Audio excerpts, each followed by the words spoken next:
Thank you. Thank you. Welcome, everyone. My name is Gregory Allen. I'm president of Central Area Documentary Project Association and the producer of this video. Welcome to Columbia Theater Building.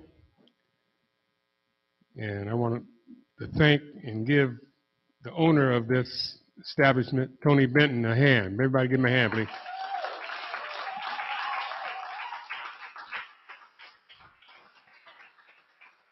I imagine there's going to be people coming. It's hard to find parking around here. We're going to start the film, and Mr. Dixon Elmer will be here. He's running a little late. He doesn't really need to be here for this. He will be here for the question and answer, and his brother Aaron will be on Zoom afterwards. So just a little bit about this. This project is being supported by For Culture through a grant. And Central Area Documentary Project Association, our whole purpose is to tell stories, have people tell their stories of past and present residents of the Central Area. And these two gentlemen here, this video expose on Aaron and Elmer is really a good starting point. We have interviewed tons of people, but this here is the first presentation for Central Area Documentary Project Association. So with no further ado, we're going to start this. Hope everybody enjoys it.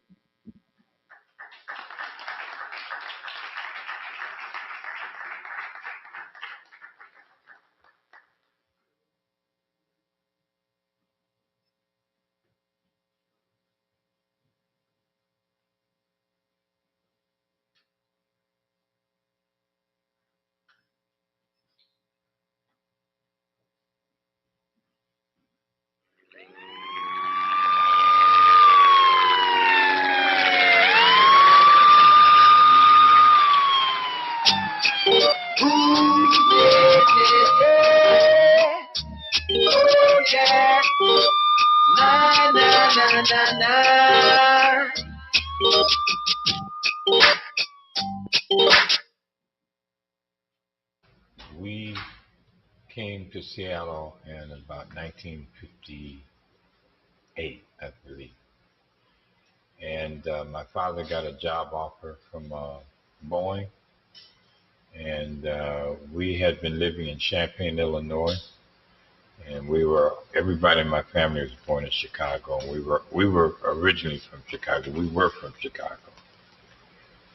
And to be quite honest with you, I was about 7 years old, and I hated to leave Chicago. I just had been around my grandparents and my cousins and my family, and it just felt so natural to be there amongst my relatives, and it was a very special feeling of being around family, particularly the elders, because we learned a lot from our elders. We spent a lot of time with our grandparents and our aunts and uncles, and they shared a lot of stories with us. And so I was very connected to them.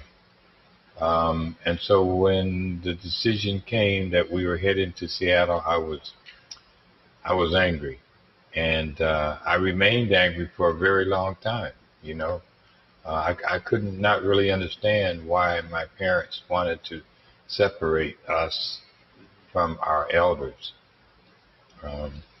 But we came to Seattle anyway, and it was the beginning of a new chapter in our lives. And it provided us opportunities that we probably would not have had in Chicago. It's important for me to go back even beyond then, because I was born in Chicago, and I was born in the same neighborhood that Emmett Till lived in.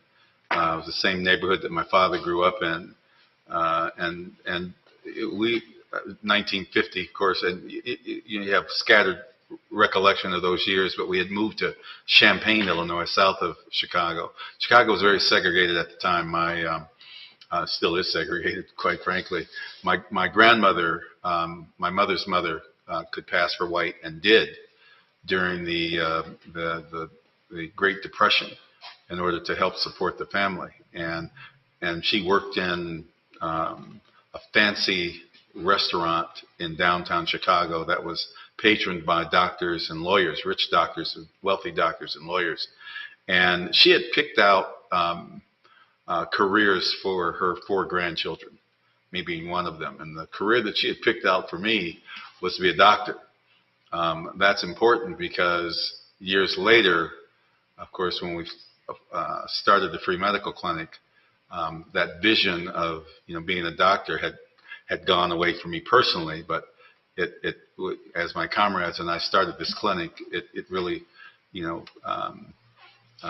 expressed itself through the forming of that free medical clinic. So having doctors in our community, so it's important for me to reflect back on that, the times that they lived in a very segregated Chicago, and I was in that. But when we moved to Champaign in '55 is when Emmett Till was brutally murdered, and my father, knowing of perhaps the family, I don't know how well he knew the family, but he was very troubled, as many Chicagoans were, and many black people, black people across the country were. And he wrote a poem about Emmett Till, which was published in a local black newspaper. And my mother still has that poem. In fact, I think you may have videotaped her, or someone did, reading that poem in a recent videotape of her. But it's important for me to reflect on that, because by the time I came to Seattle in '57 as a 7-year-old, the civil rights movement had been born and was, in full swing.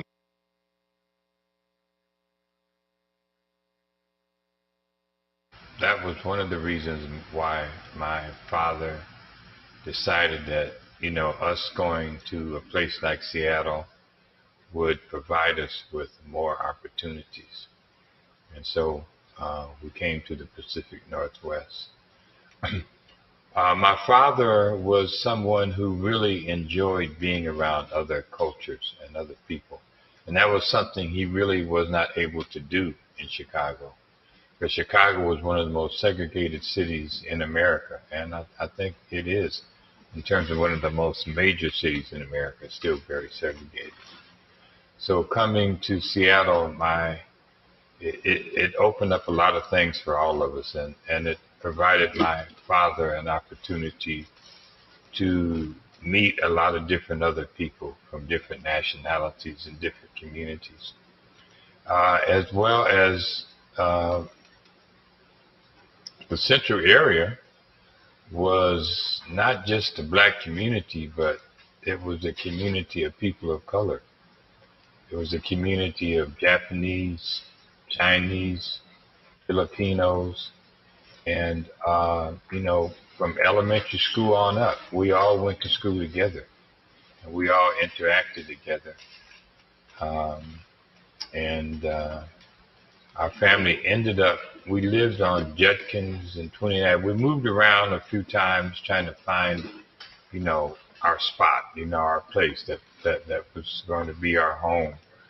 And so, we stayed on Hiawatha Street for a few years.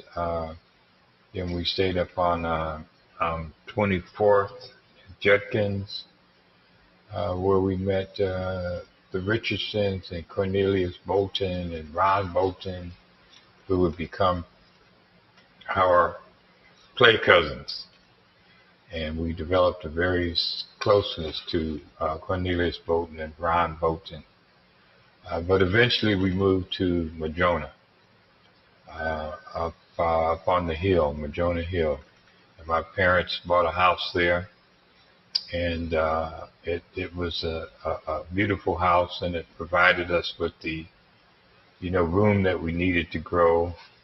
And my father started this project of his of planting a tree for every one of his children.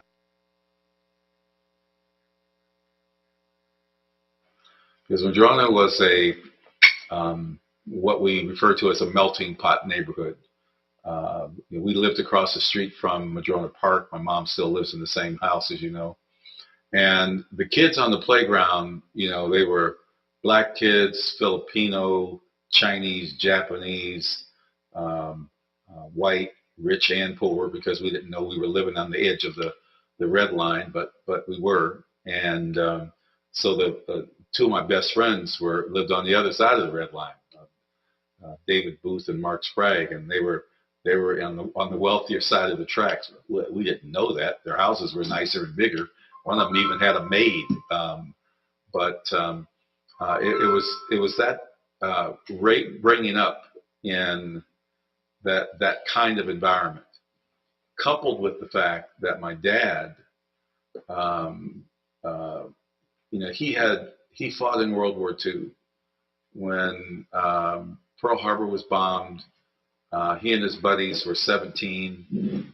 They didn't wait for the draft. They went down and signed up and said, they wanted to fight and defend the country.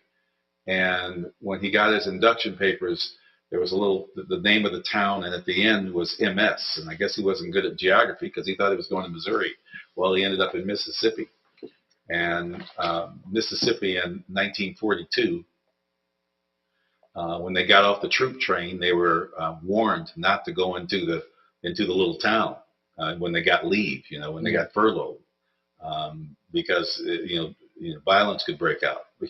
These are like 18-year-olds. They didn't care nothing about. They're getting ready to go fight a war and potentially die. So they weren't worried about some violence in that town. And some riots did break out. And when they were leaving after they had gone through boot camp, and they were leaving the marching through the town, you see the films of soldiers marching off to war and the flags flying and confetti flying and people cheering them on. Well, there were no cheers. There were jeers. People were calling them nigger and cowards, throwing feces at them as they were going off to war to fight. But that never colored how my father saw people. And he and my mother taught us to always judge a person by the content of their character, not by the color of their skin. And so here we were in this multicultural environment here in Madrona, with all of these different looking kids. And it was really, when I think back on it, we never know, where our lives are going to end up and where we're heading. But those early experiences, they shape us. And they would shape me in a number of ways later on in my life. And so it was, my dad, as I said, you called me a Renaissance man. My dad was a Renaissance man. He would have us polishing the hardwood floors on our hands and knees to the sounds of opera. Tales of Hoffmann, Madame Butterfly, La Boheme. I just took my mom at 96 to see La Boheme for the first time. It's the first time she'd ever seen it, but she knew the music because my dad always used to play it. So we not only listened to jazz, heard jazz, them playing jazz, and R&B, James Brown, but opera. So it was like this diverse experience in the arts and in music. And he was an artist. He also had friends that were.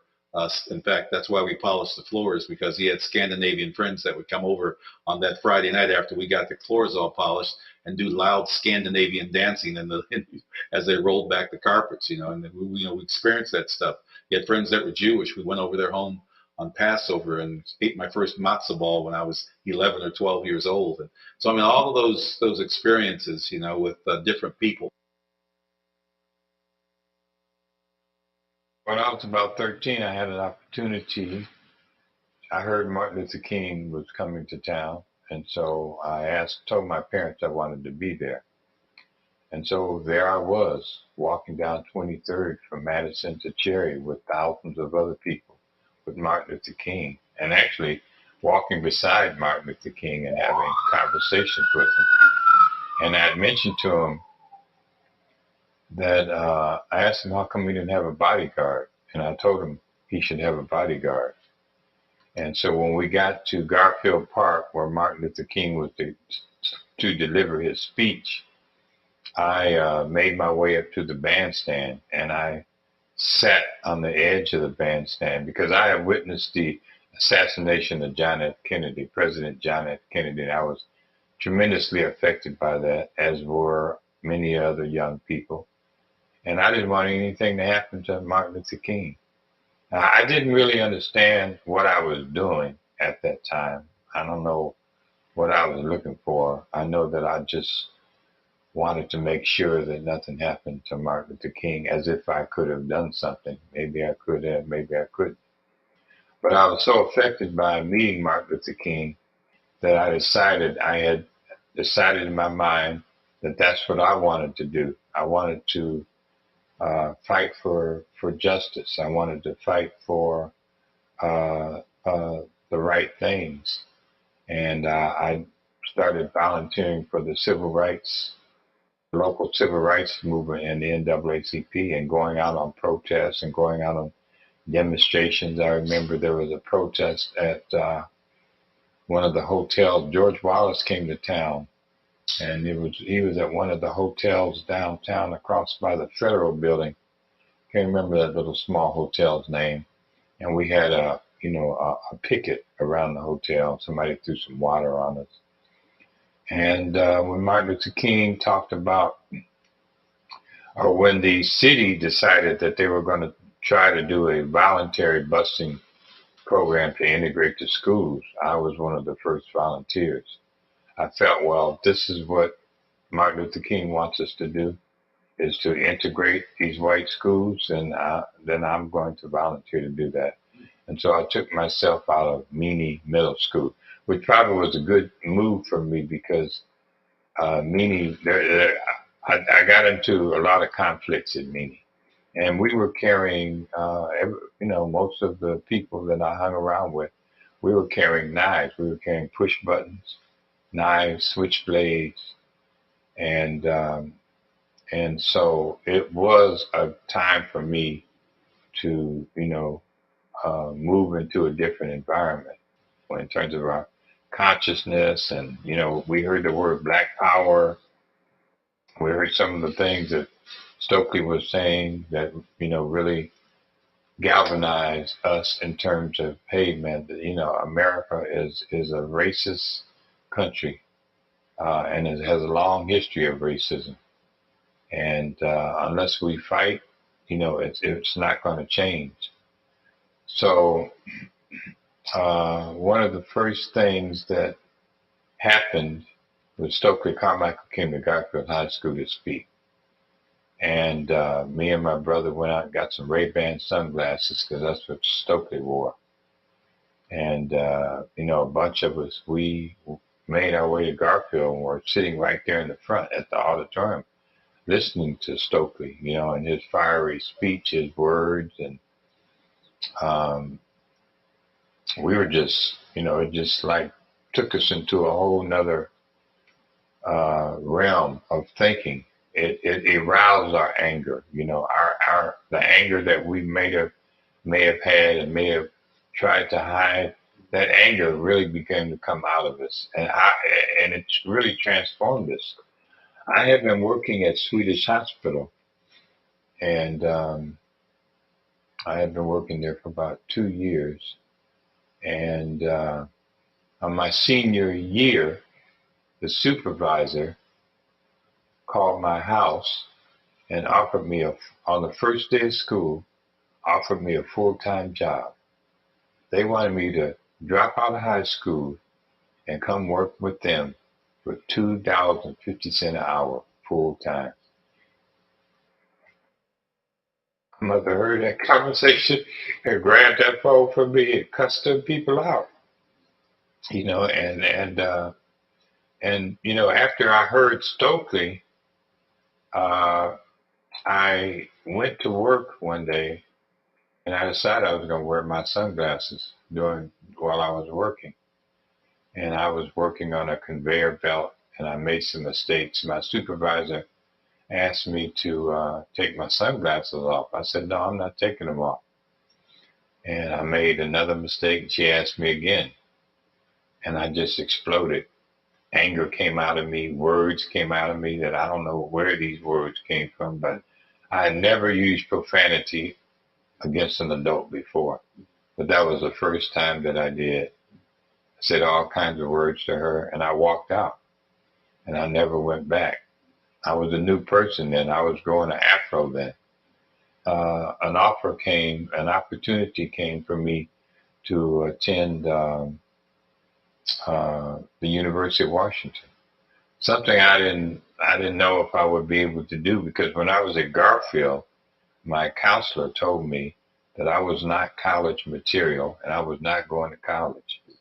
Mrs. Woodson, tall, skinny black woman, I never will forget. And I remember being angry when she told me I wasn't, because my parents told us we were all going to go to college. And so but I needed that fire from her, and it burned in me. So I did everything I could to make sure I graduated on time, that I had all my credits, that I had my foreign language credit. And my grade point average was only 2.5, but it was enough to get me into the University of Washington. So I found myself at the University of Washington. And when I got there, there were about 35 other black students there. You know, Larry Gossett had been there for a year, Carl Miller, Kathy Halley, Gary Owens, and we all sat together in the hub. You know, we all sat together. We all talked and chatted and planned, and we decided we were going to start a black student union. And we started the first black student union in the Pacific Northwest at the University of Washington. And so I was getting more politically involved in the movement. 1967, that this dude by the name of Stokely Carmichael came to town. And it was my junior year. We were in the summer, and Stokely was the head of SNCC, the Student Nonviolent Coordinating Committee. And the head of SNCC prior to him was H. Rap Brown. And H. Rap Brown was head of SNCC during the 65 rebellions in Watts and in Detroit. And there was a famous image of him, a poster of him holding up a match that said, "Burn, baby, burn." And this was the beginning of the Black Power movement. I'm Black and I'm Proud movement. And you know, being a kid, 15, 16, you're not paying a lot of attention to that. I often tell my students that I guest lecture with that we grew up in an era of assassinations. When Kennedy was elected in 1960, the same year we moved into that house, he was like a beacon of light for black people across the country because he was sympathetic to the civil rights movement. We had no president before then that was sympathetic to the civil rights movement. And so people saw him as a hope, a ray of hope, working with Dr. King. We marched with Dr. King when he came here in 61 or 62, whatever year that was. But, you know, he was gone in 63. He was assassinated, as was Medgar Evers, the leader in the movement. The assassination of the three students, Cheney and the other two that went down to work in with the Freedom Riders, they were called, and the bombing of the 16th Street Baptist Church. I mean, these events were happening rapid fire. The assassination of Malcolm X in 65, and then the rebellions, and all of that stuff you don't really realize, you know, as a teenager. You know, you're seeing it, but you don't realize how, you know, your mind is developing, you know, and what it means for you as a person. And it was when Stokely came to town that he lit a fire in a whole lot of black people in this town. And I remember him saying, you know, these analogies that you hear Muhammad Ali talking about, why is everything white good and everything black bad? And Stokely said, I'll never forget, he said, the reason why black people don't have any freedom is because you don't love yourself. He said, you hate the fact that you're black. You know, the good cowboy is in white, the bad cowboy is in black. The white rides a white horse, the good cowboy rides a black horse, the bad cowboy. Devil's food cake is black, angel food cake is white, and on and on and on. And I remember thinking about that, and I remember thinking that when we were on the playground, you may have experienced this yourself when you were growing up. If somebody called you black, those were fighting words. The reason why those were fighting words is because we were conditioned to think that black was bad. That was happening in the psyche of a lot of most young black, you know, kids growing up, you know, trying to emulate. They wanted to emulate white, and strive to be like, but not like them, like ourselves. And so that was the awakening where I think most of us, said, look, we shifting the dynamic. When I showed up at Garfield that fall as a new member of the Seattle chapter of SNCC, as its co-chair, I looked different. Before then, when I came to school, probably as a 15 or 16 or 17-year-old, I probably looked like a black hippie. I had, penny loafer shoes and no socks and jeans and jangles on my jean jacket. But when I showed up that fall, I had a dark blue SNCC jacket on, as did my cohorts, my comrades, and with SNCC on the back, and the beginning of my afro and dark shades. I can only imagine what my white friends must have thought. Like, who is this cat showing up now in high school? And so we ended up demanding a BSU. Mr. Hannawalt said we couldn't have one. So we started rabble-rousing in the PEP assemblies. And, of course, I was the centerpiece because I was down on the floor. We didn't sing the national anthem or didn't play the national anthem. Mr. Pucci said, if you're going to be in the stage band, you got to play the national anthem, after I got kicked out of school. So I'll play it, but I'm going to play it sitting down. This is long before Colin Kaepernick, of course. And we did the chant one week, boom, boom, Ungawa, Black Power. The whole audience erupted, got kicked out again.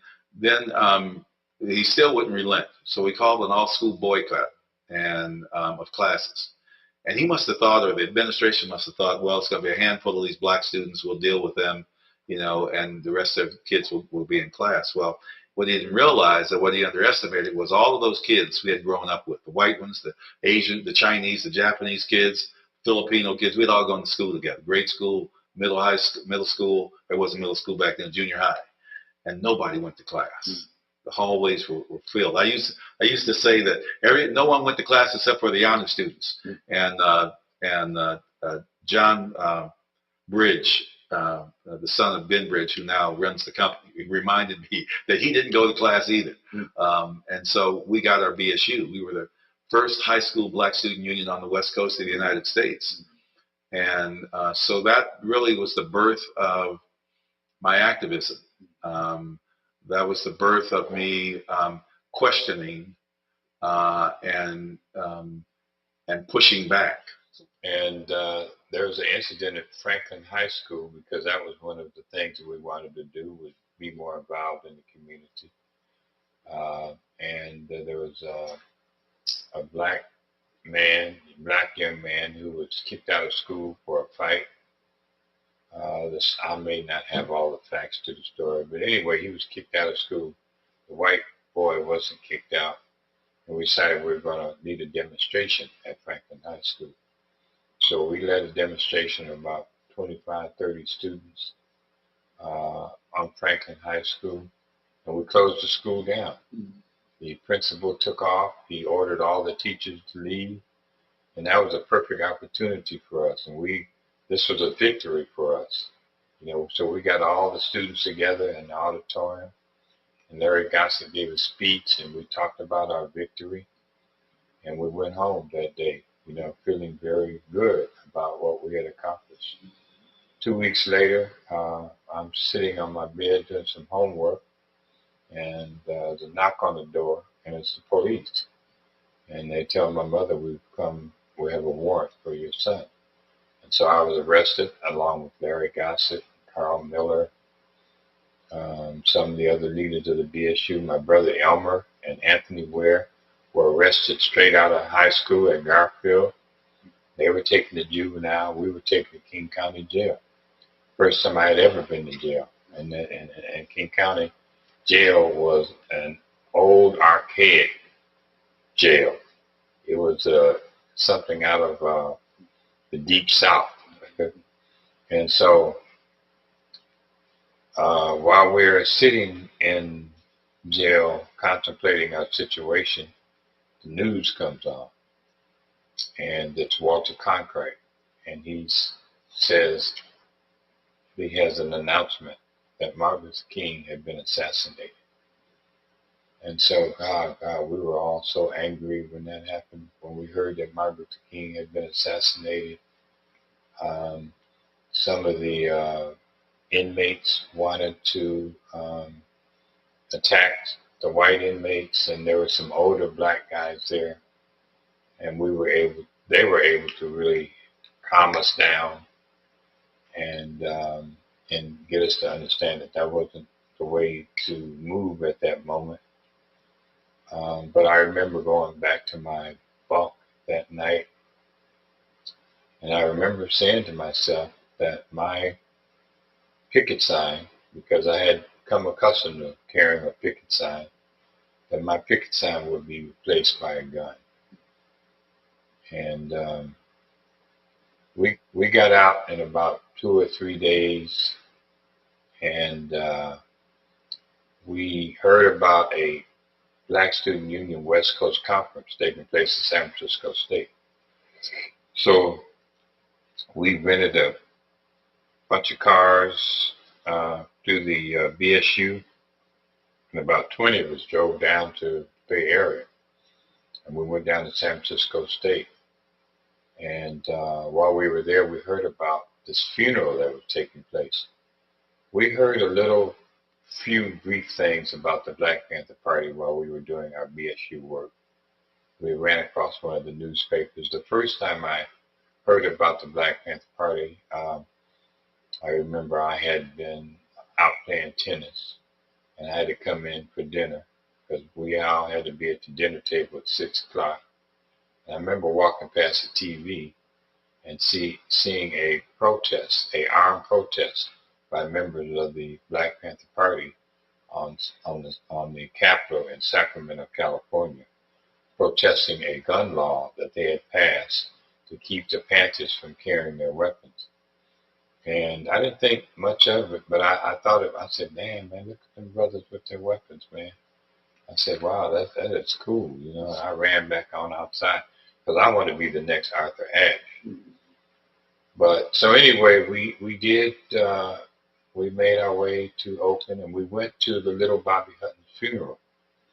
Little Bobby Hutton was a 14-year-old who joined the Black Panther Party at a very young age. He had dropped out of school and became one of the first original members of the Black Panther Party. And when Martin Luther King was assassinated, Eldridge Cleaver, who was the Minister of Information of the Black Panther Party at that time, gathered Panthers together to go seek revenge on what happened with Martin Luther King. And in the seeking of revenge, they ended up in a shootout with the Oakland Police Department. And little Bobby Hutton would be killed. There would be other Panthers that would be wounded. Many would be arrested along with Eldridge Cleaver. And so there we were at his funeral, you know, and listening to the moans and cries of his mother and his aunts and uncles, and viewing his casket and seeing him in the casket, you know, and thinking to myself, thinking to ourselves, that could be us in the future. And the Panthers were all in the sanctuary, you know, with their leather coats on and their black berets, looking very solemnly, you know, as we went through this procession of looking at little Bobby Hutton's body. And we left there and went back to San Francisco State and waited for Bobby Seale to show up to do the keynote speech. And he came in with Kathleen Cleaver and other members of the Black Panther Party, Warren Wells, who had been wounded in that shootout. And he gave one of the most dynamic speeches I've ever heard. And when he finished, Elmer, Anthony, and myself, Anthony Ware, we made a beeline to Bobby Seale and told him we wanted to have a chapter of the Black Panther Party in Seattle. He took our number. A week later, he come to Seattle, and we hosted him at my parents' house. And there were about 20 other young people there. Some even bought guns. And we sat there for 2 or 3 days and listened to Bobby Seale and George Murray, the Minister of Culture, talk about the history of the Black Panther Party, the history of Huey P. Newton, what Huey P. Newton meant to the party. And we asked a lot of different questions. One of the first things that Bobby Seale said that really kind of woke us up. He says that to be a member of the Black Panther Party, you had to have 2,000 rounds of ammunition and 2 weapons. Now, none of us were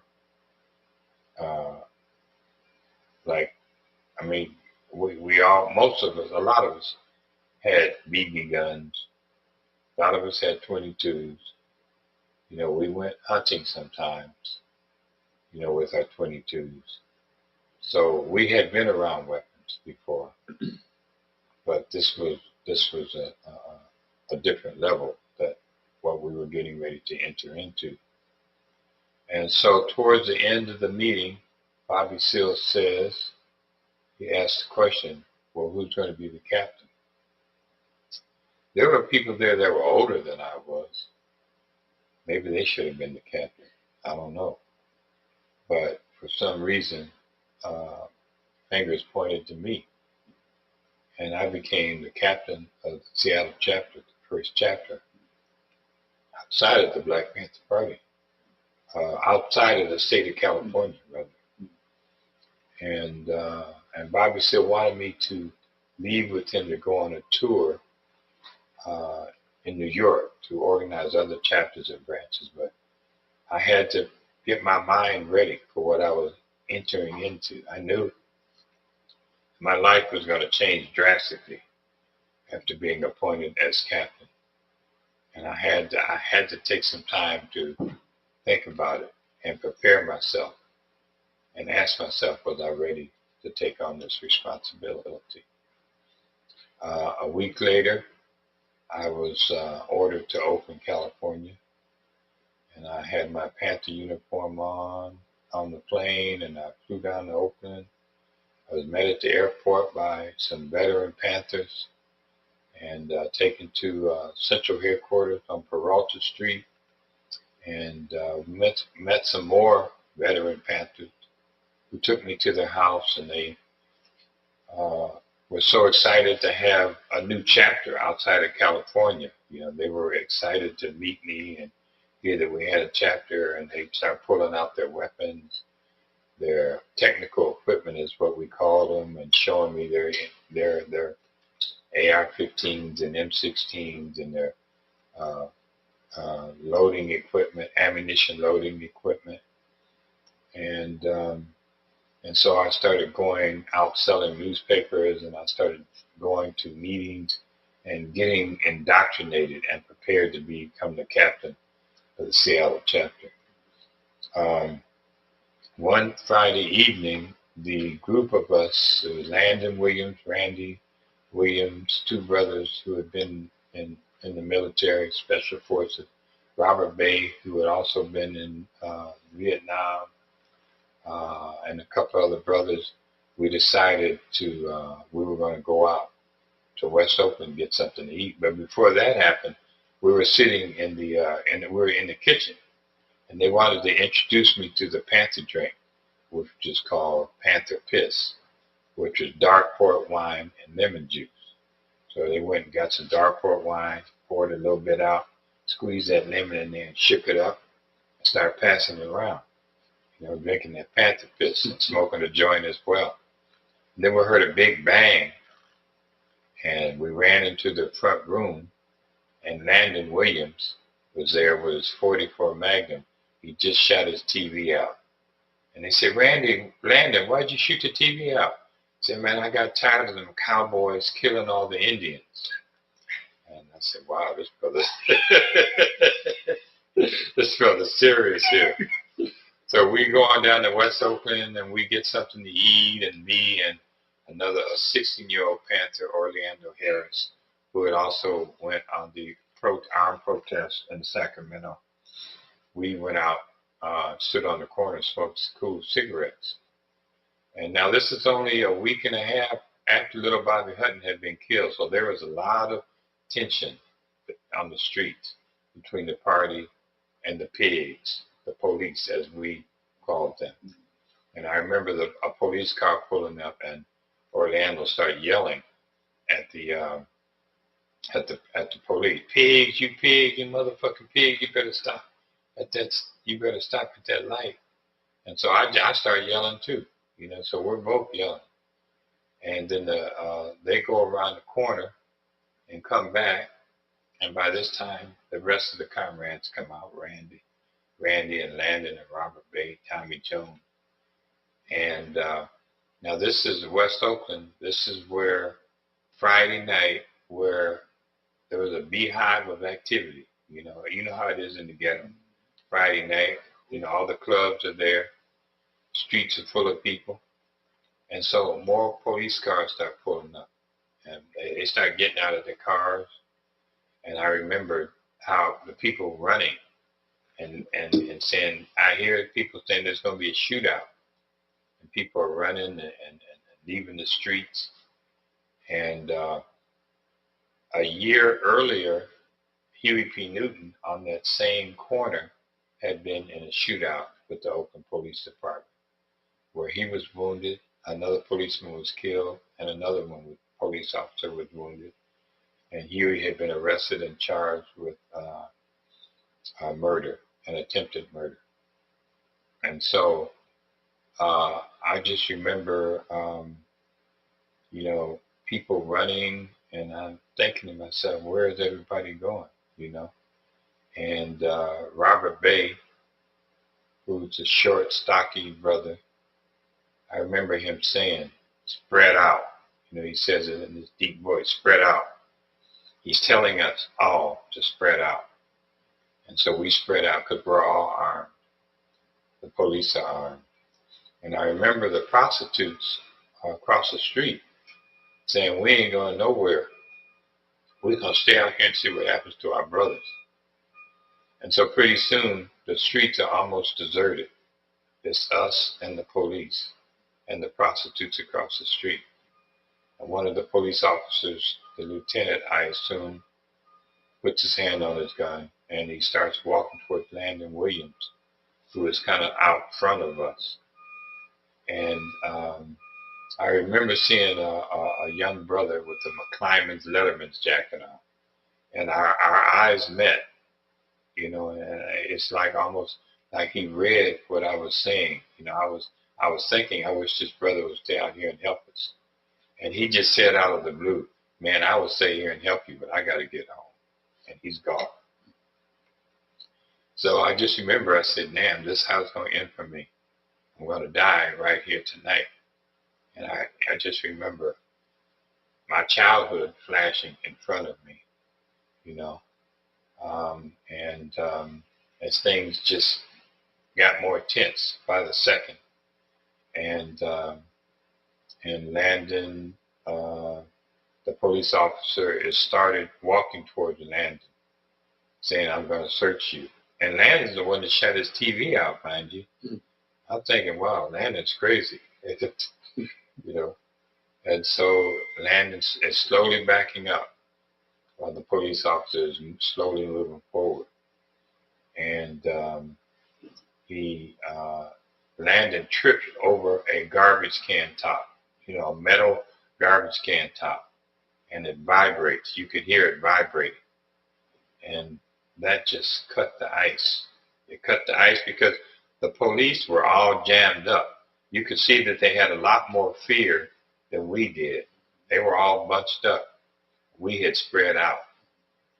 And the police just stopped what they were doing. They didn't say a word. They turned around, they got in the cars, and drove off. So that was my birth into the Black Panther Party that night. Of course, I was afraid, like anybody else, but I was prepared to die. I was prepared to stay there with my comrades and defend ourselves and defend our community. After all, they had murdered little Bobby Hutton. And so the very next day, they had and the weekly meeting of Black Panther Party members from all over the Bay Area. And they came from Vallejo and San Francisco and Hunters Point and Richmond. And I was introduced as the new captain of the Seattle chapter, and people were really happy to hear about that and really meet me. And it was, it just felt like I was among family, among these Black Panther Party members. And so the meeting ended, and me, Robert Bay, and Tommy Jones headed back to the house. And when we got back to the house, the phone rang, and Robert Bay picked it up. He said, "Yeah," and he slammed the phone down. He ran into his room and grabbed a couple of shotguns and a 44 Magnum carbine and handed it to me with a box of ammo. He said the pigs have vamped on the comrades at the church. So we jumped in his car and we speeded down Grove Street. He must have been going about 50, 60 miles an hour. He said, "Dixon, you know how to load that?" I said, "Yeah, I did. I just never saw a 44 Magnum carbine, but I figured out how to load it." And I was saying to myself, "Damn, here we go again." So we get down there and nobody's there. Nobody's there. I don't know what happened, if it was a prank call or whatever, but nobody was there. And so there would be no incident that night. And I spent a few more days in Oakland. I had to go up to the Alameda County Jail to meet Huey. And I didn't really know what to say to, Huey. I was in awe of him, of who he was. But we just had some small talk. And the last thing he said to me, something I would never forget. He said, "You never turn your back on the pigs, because they'll shoot you in the back."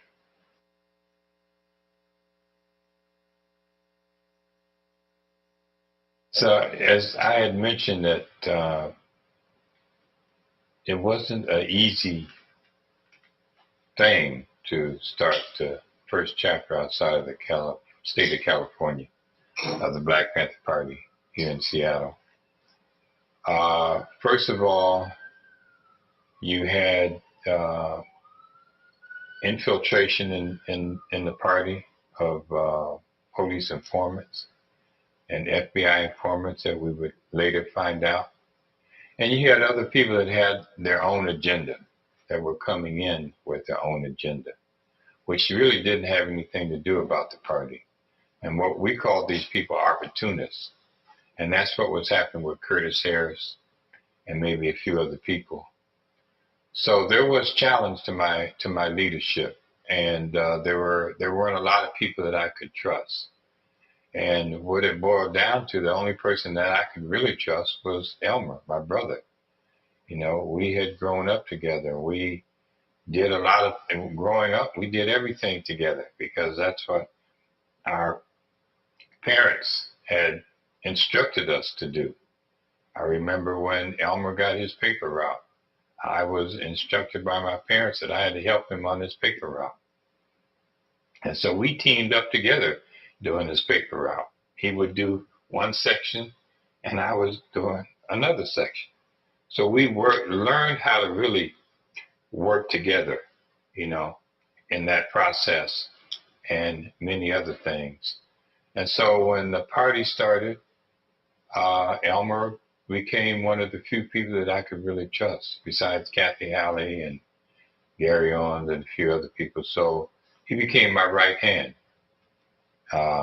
And so we worked in tandem. There were things that he was good at. There were things that I was good at. And we used those two things to work together to build the Seattle chapter into a very formidable chapter of the Black Panther Party. In 1972, because of the split with Eldridge Cleaver and the split in the party, the Black Panther Party national headquarters decided they wanted to centralize the chapter. chapters, all the chapters, and bring a lot of the chapters to Oakland, California, for the push, which was to take control of Oakland. And so Elmer had been arrested and sentenced and was in prison in Oregon when this shift began to happen. And so I came down with, with about maybe 10, 15 Panthers from Seattle, and we began to do our work in Oakland with the Seattle chapter. Because when I went in the spring of '71, we were still heavily fortified, heavily armed, in military combat readiness. We on several occasions had been able to thwart attacks on our office, but we were ready for any attack, and that's the conditions with which we lived in. So I lived with my comrades. We had sandbags on the walls, steel and plywood sandwiches on the window, thousands of rounds of ammunition, 50, 60 weapons, bulletproof vests, gas masks, and that's what I left when I went into prison. When I got out, all of that was gone.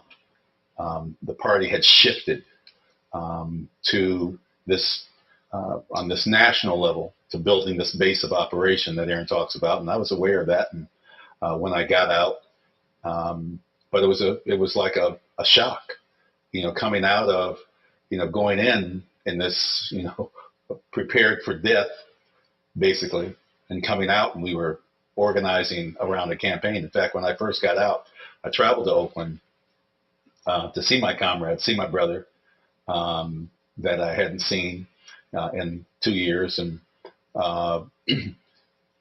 actually did a couple of different stints down there working on Bobby's campaign. Bobby Seale, we were running for mayor, and on Elaine Brown, that was the first time we were running Elaine in '73.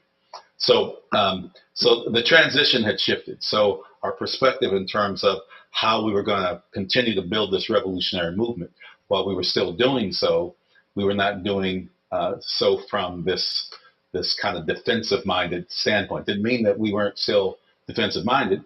Didn't mean that we still didn't carry weapons, conceal, but it was a whole different mind shift. So my focus, returning to Seattle, I was on parole and couldn't move to Oakland at the time, was to reinvigorate the chapter, because what was left behind there in Seattle was a crew of young community workers that became Panthers. The one sister that was kind of a connection between the previous years was a sister by the name of Rosita Holland. I didn't remember much about Rosita, but she was the one constant, along with our younger brother Michael. And so, but the other community workers were young. I won't call them rookies, but they weren't the veteran Panthers that I had been used to. But they were still very dedicated and very hard workers. So my focus was to rebuild the operation and get it. I mean, the programs were still running, but we wanted to kind of reinvigorate our presence in the community. So, for example, the free medical clinic that we had established, the Sidney Miller Free Medical Clinic, was operating a couple of days a week, and there weren't very many people coming. And so I decided to close the clinic and reorganize it into a family medical center. That was one of the goals that I had in reorganizing the chapter. We invigorated the breakfast programs. We were serving 2,000 kids a week out of 5 locations. And so we began to expand. These programs had been in place, like the Busing to Prisons program. We added a student tutoring program where we took 2 busloads of students from the University of Washington on Monday nights into Monroe Prison to tutor the prisons to be able to achieve their GEDs. So these are some of the things that we were doing to expand the operation, while at the same time running in sync with central headquarters. There was a pivotal moment for a lot of people in the party in 1974 when Bobby Seale left the party. And see, Bobby was the one who really had organized the chapters of the Black Panther Party across the country. When we met Bobby in the spring of 1968, and he told us to go back to Seattle, and he'd be there in 2 weeks, and he organized our chapter. It's the first chapter outside of the state of California, I think third overall. That was really the emergence of the party on a national level, as he went east and set up chapters all across the country. So a lot of people's first contact with the party, because Huey was in prison at the time, was with Bobby. And so all those Panthers that had come into Central Headquarters, when Bobby left in 74, a bunch of people left. And for myself, it was a devastating blow, because Bobby was, as much as I revered Huey and everybody else that was in leadership in the party, Bobby was kind of like that pivotal person. So when he left, I didn't question whether I was going to leave the party.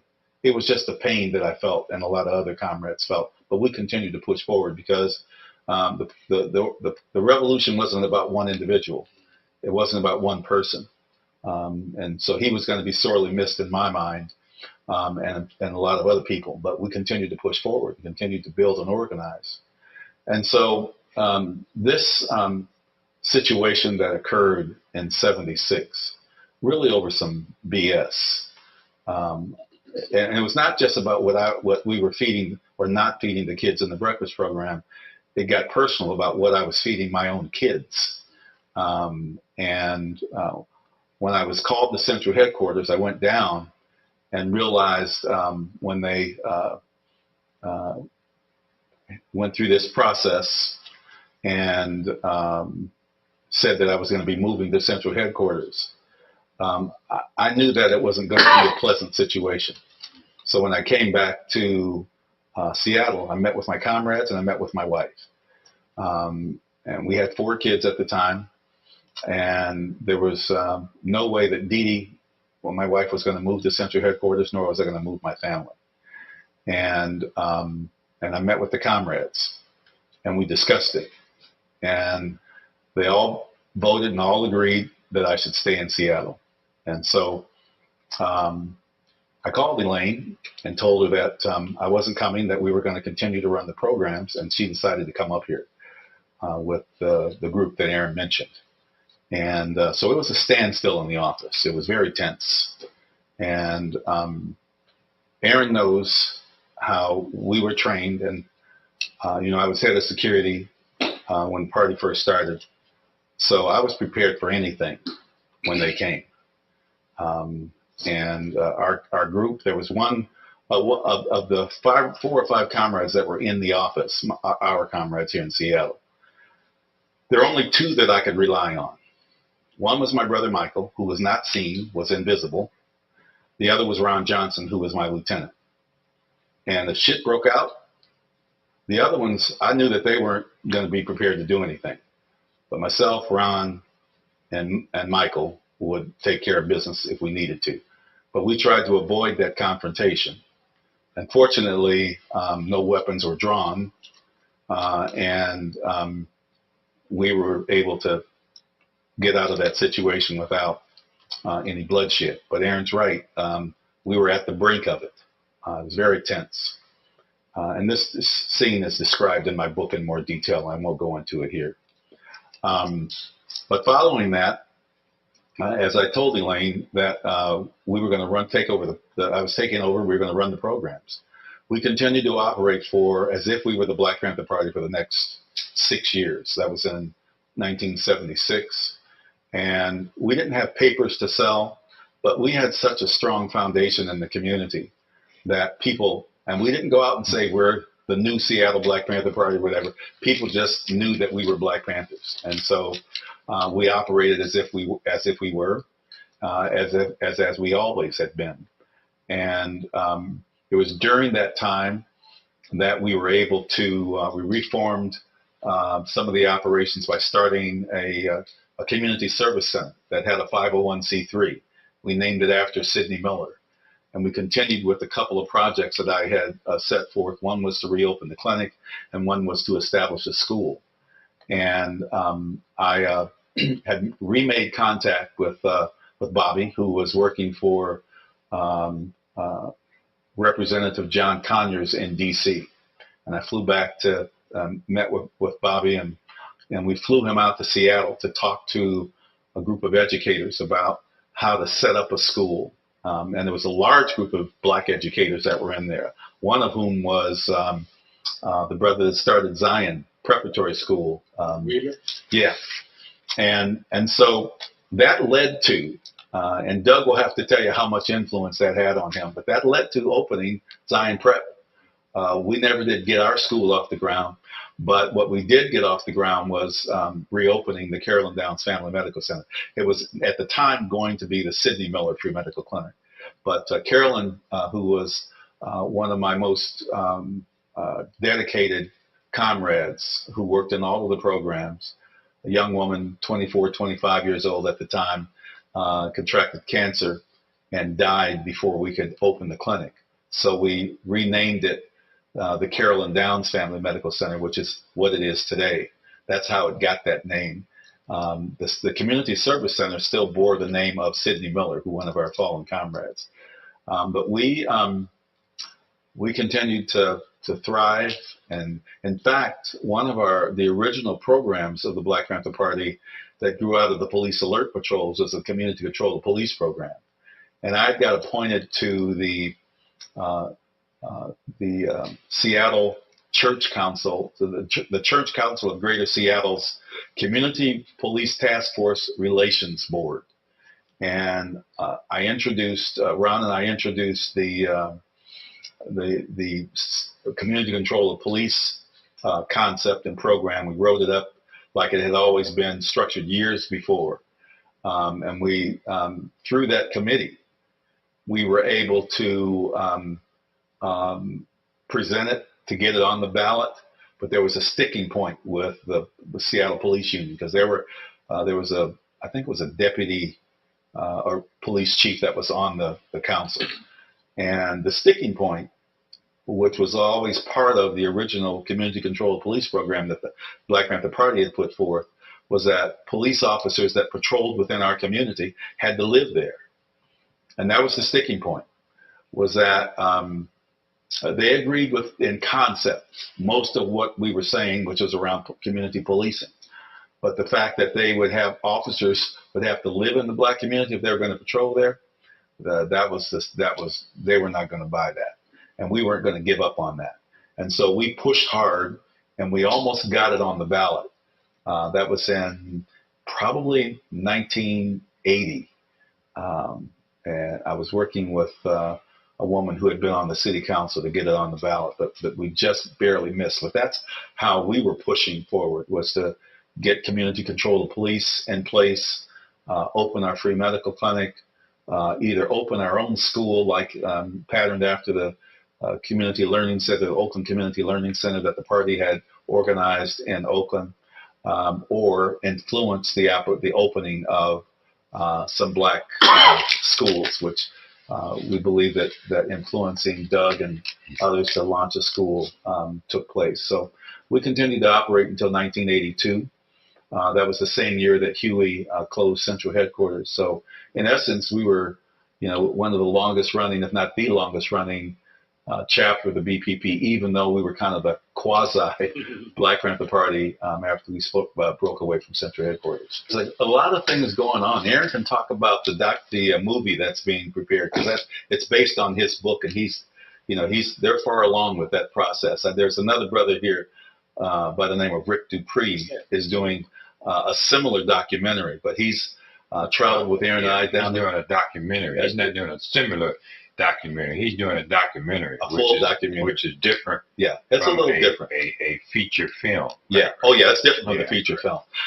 But he traveled with us to Oakland, and we filmed around sites in Oakland at a couple of the different central headquarters that Aaron worked out of, that I worked out of. We went to the site where little Bobby Hutton was murdered, and so we covered a lot of spaces down there, interviewed some former Panthers down there, as well as Elaine Brown. I think we maybe have gotten Erica Huggins on that.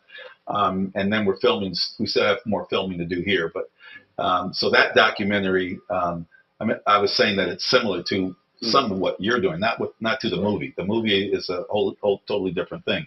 But it's the Seattle chapter BPP Legacy Committee that is doing this. It's former Panthers and a lot of other volunteers. But the biggest project that we have in front of us right now is that we're working to establish the first of its kind brick and mortar Black Panther Museum, Research Center, and Interpretive Center. And I just got back off of a 4-city swing with our new project manager, Monica Webster, looking at Black museums. We went to the Griot Museum of African American History, of Black History in St. Louis, DuSable Museum of African American History in Chicago, went to the Freedom Museum in Cincinnati, and then the Civil Rights Museum in Memphis, which is at the site of the Lorraine Motel. And I will tell you that in that I was stunned in the Civil Rights Museum at the Lorraine Motel, which focused on the assassination of King, but they had a large Black Panther exhibit in that museum. I'm stunned to see it there. And then I went to the Underground Railroad Museum there in Memphis as well. It's called the Slave Center. So, and then we've been through several museums in Mississippi. We're about to schedule a trip to some museums in Alabama, the interpretive centers in Alabama at the Pettus Bridge. We're also going to visit the new center in Oklahoma around Black Wall Street. I've been to Black Wall Street, but they have a new interpretive center there. So we're getting ideas on how they've done their presentation, but it's going to be, I think, a really amazing project. We're pretty, we're making progress. We've been organizing about a year around it. We've raised some money. We've got our eyes on some of that money that the governor released as part of repairing the damage done by the war on drugs. You may have heard of that fund. He released $250 million or $225 million for community rebuilding. And so working with Jim Buchanan and a few other brothers who were part of the African American Cannabis Association to get some of that money earmarked for the building of our our museum and research center. And it's moving along pretty well, but that's our biggest project right now. Our website is being redone. The Facebook page we've already done some of that, so people will be able to go on the website and see our progress, make donations, get involved. We were at festival Umoja Fest.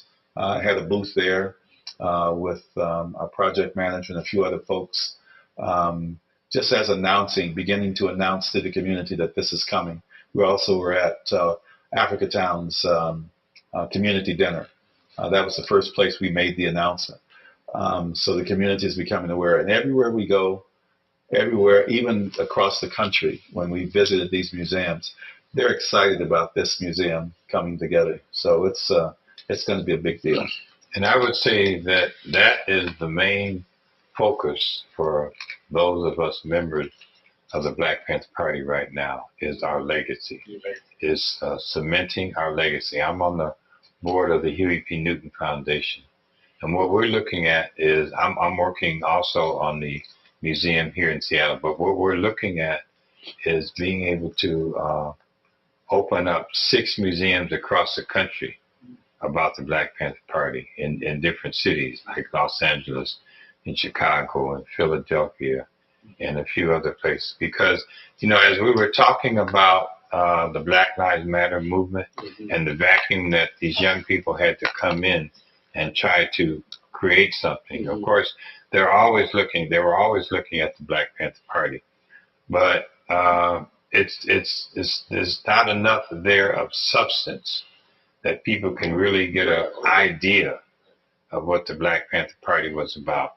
And we do not want to let the legacy is not going to die, it's going to stay there, but we want to be able to present an opportunity for young people throughout the country, that where they will be able to go into Chicago, they will be able to go into Oakland, they will be able to go into LA and see what the Black Panther Party was like in those chapters and branches, and how the Black Panther Party operated, and some of the goals and the visions that we had, and the mistakes that we made as well. So that is our main focus. That is one thing that really drove me to write that book, My People Are Rising. It came out in 2012, and because I felt I needed to share that story. I needed to share that story with young people so that they can understand what it was like being in the Black Panther Party, what we had to go through in the Black Panther Party. And this documentary that Rick Dupree is working on, it's also a very important piece of what we want to try to do. And he understands, Rick Dupree understands the significance of a Black Panther Party chapter coming out of a small place like Seattle, and the impact that the Seattle chapter had. And so that's going to be that's really a exciting project that Rick is doing. Where we dwell, we got no riches here. We ain't going back to the field. Can I get a hell yeah? Down in the boom where we dwell, we got no riches here. We ain't going back to the field. Can I get a hell yeah?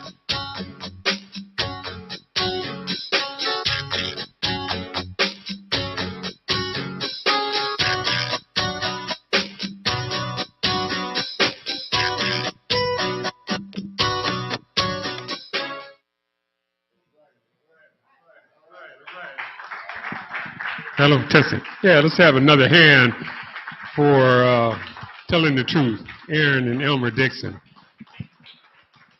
Elmer, you want to come on up? Elmer made it here. I'm going to get Aaron on Zoom here, but I'm going to bring Elmer up and have him start this off. And if you guys have questions, he'll be able to start that question and answer period.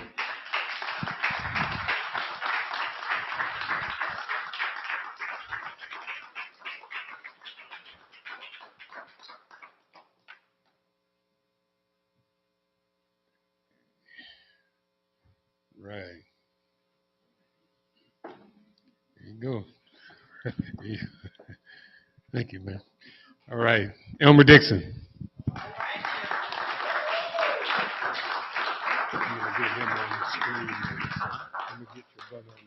Okay. All power to the people. I don't know if y'all know where that came from, how that originated.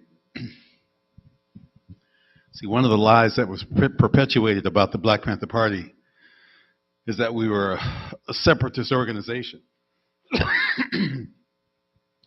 that it was a black and white thing. But it was never that. It was always about a struggle for all oppressed people. And when Fred Hampton, our murdered comrade at Chicago, coined the phrase Rainbow Coalition, see, that didn't come from Jesse Jackson.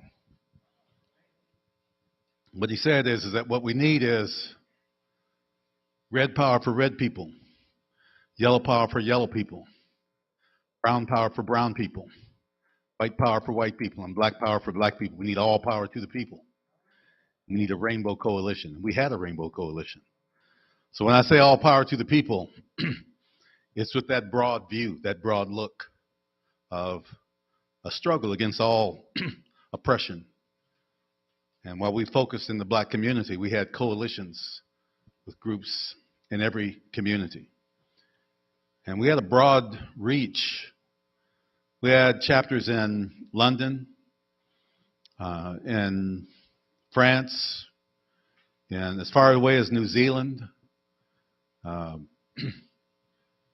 Sydney, Australia, the Polynesian Panthers, And I was speaking in Ireland and the UK last fall. And I was in Birmingham, UK, at the Birmingham City University. It was a large gathering of people. See, the party is celebrated around the world and has been for years, unlike here in the United States where the press has always tried to demonize us.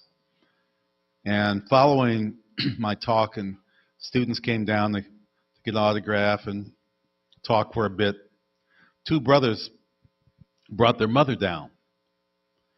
And they told me that they were from South Africa and that their mother had fought with Stephen Biko, and that she was shy about, wanting to talk about it or say, boast about it.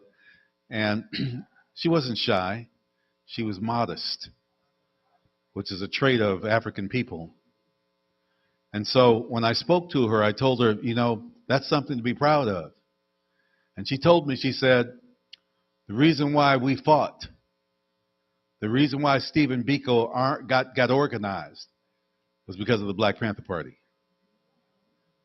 So our reach was an international one.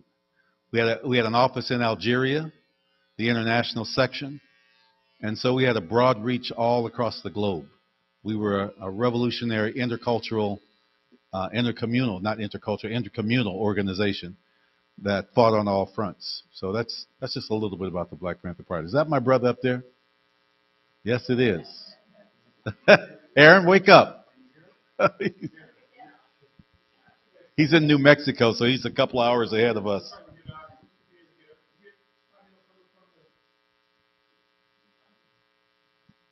It's after 11 o'clock over there.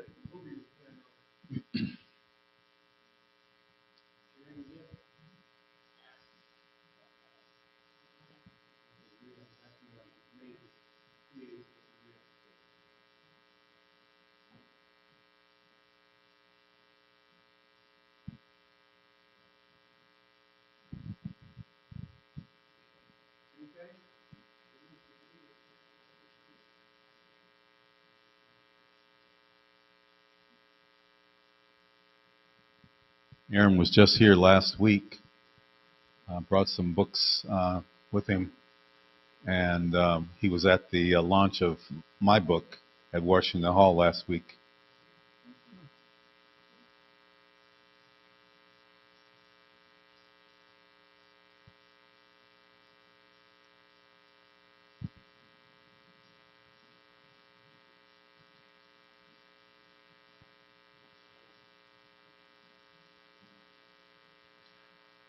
For those of you that are waiting while we're waiting for Aaron to come on, if you want a copy of my book, it's back there. My daughter Angola is selling them, and they're right there on the bar. And if you purchase one, I'll sign it before I leave. I promise.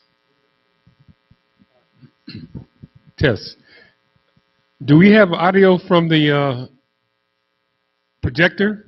What happened to the same audio we had from the movie? Should be on there.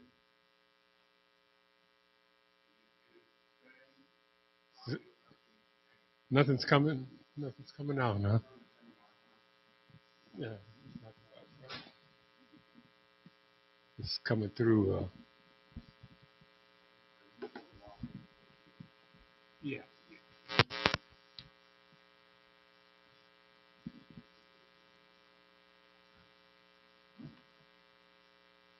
Let's see.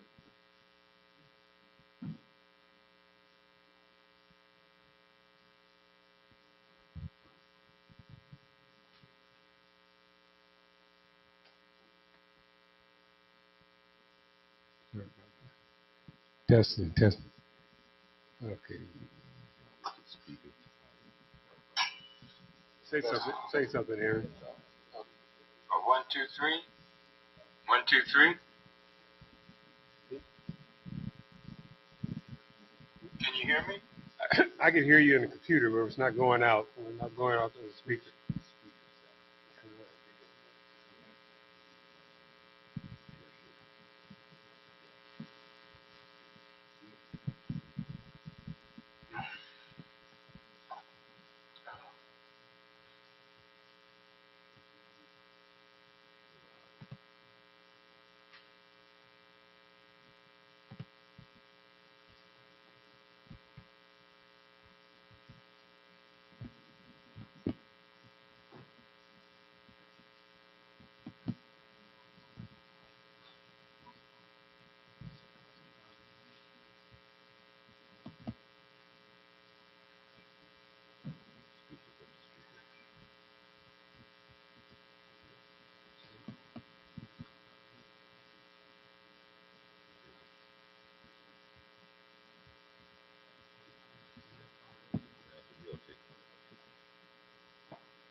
Say something, Aaron.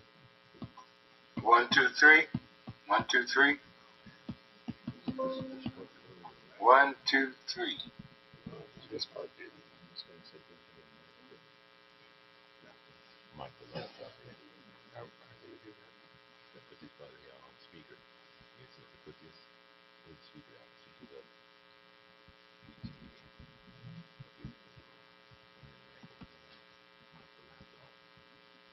One, two, three.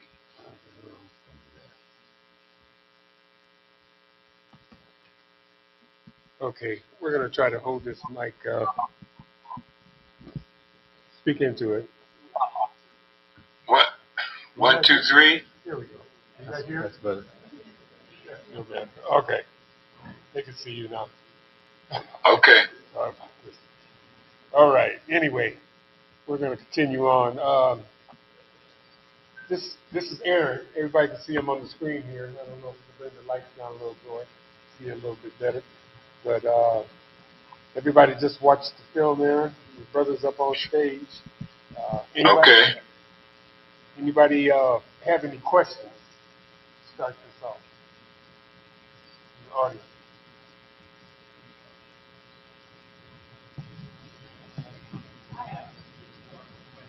Okay, come up.